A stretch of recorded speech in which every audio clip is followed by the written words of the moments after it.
Our hearts beat to the city streets. All right, y'all, for dinner tonight, we are making a linguine with chicken and mushrooms. This is my recipe. I actually got this out of, this is basically the picture of what we're making. I had gotten this out of a magazine. What magazine? I have no idea. I will try to look at this. If I can figure out where this came from, what magazine, I will link it down below. If not, then I will type out all the instructions and the nutrition facts, if you really want, in the description box for you. This is so easy and delicious. And yes, I even made myself a note to save the pasta water. I screwed that up so many times you have no idea, but this dish is really good. It's really easy. Never mind the mac and cheese. I'm getting that going for Charlotte. I gotta put her noodles in real quick. I've got our pot of water fixing to boil. I've got some chicken in the air fryer right now. It'll be done in about 15 minutes. And then over here we have, you're supposed to use linguine, and guess what? I don't have any linguine, I have fettuccine. Essentially the same thing, whatever. If you have spaghetti noodles and not linguine, use that. It's, you know, there's no food police here, okay? But you are gonna want some Parmesan cheese. I got a heaping half a cup of Parmesan cheese. I've got a cup and a half of the heavy whipping cream.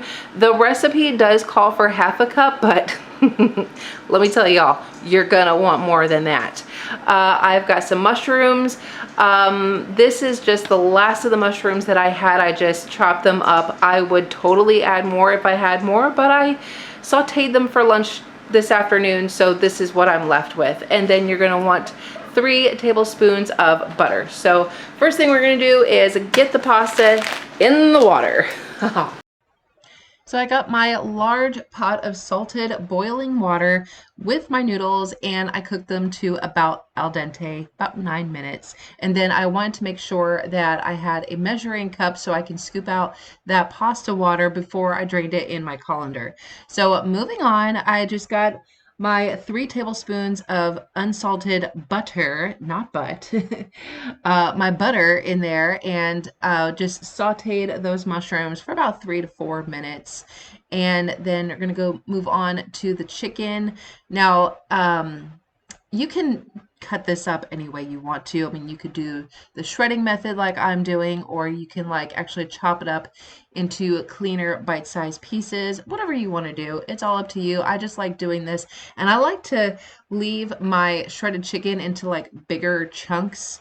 You know, I don't want it like completely shredded. It just, you know, like big shredded chunks, if that makes any sense. But anyway, and I didn't use all of the chicken that you saw there. I used probably about 2 cups of shredded chicken in this because it's just us. We're not feeding an entire congregation. I actually just put the rest of it in a container into the refrigerator, and then we can just use it for like salads or wraps or, you know, whatever we want to use chicken for. So yeah, it's probably about 2 cups of chicken that I have here, and then I'm just kind of moving it around, getting it all nice and hot. And then I'm gonna put in the heavy whipping cream.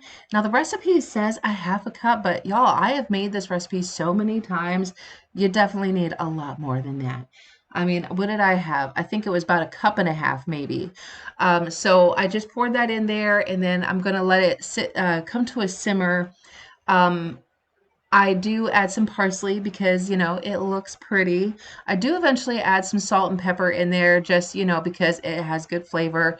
And then just moving it around, scraping up the brown bits on the bottom from when you cooked up your mushrooms. And you're just gonna let it sit. And then once it's about time, we're gonna go ahead and add in that pasta. I don't know exactly how much pasta I added in there.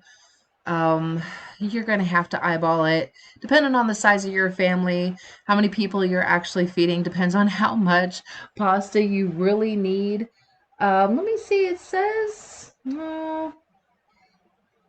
it's not really telling me how much pasta to use. You're just going to have to use your best judgment. But at this point, go ahead and add in your Parmesan cheese and then just mix it around. You're going to also want to add in that pasta water, especially because as you notice, as you're moving things around, that your sauce is kind of disappearing on you, which is the exact reason why I said you definitely want more of the heavy cream, and you're going to want to add in that pasta water. But if you don't want your sauce to be too like thin and watery looking, add some more of that heavy cream back in. So I just added a little bit more parsley just because I like the way it looks. It looks pretty, especially on pasta dishes.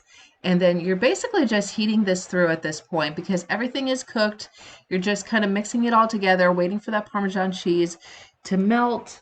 And then you can dish it up. You can serve it with some black pepper. And then in the recipe, it also says a teaspoon of truffle oil.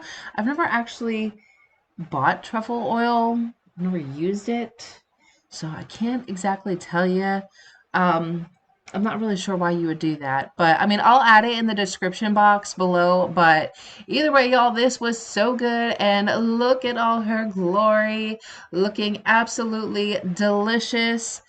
Uh, One of my favorite dishes. I mean, I think I say that about like a lot of my dishes that I cook, but this one I've been cooking for years and it is delicious. Y'all, I want to thank you so much for being here. Don't forget to hit that subscribe button if you haven't done so already. Hit the like button, share with somebody you love, and I will see y'all next time. Bye. We wanna chase the night.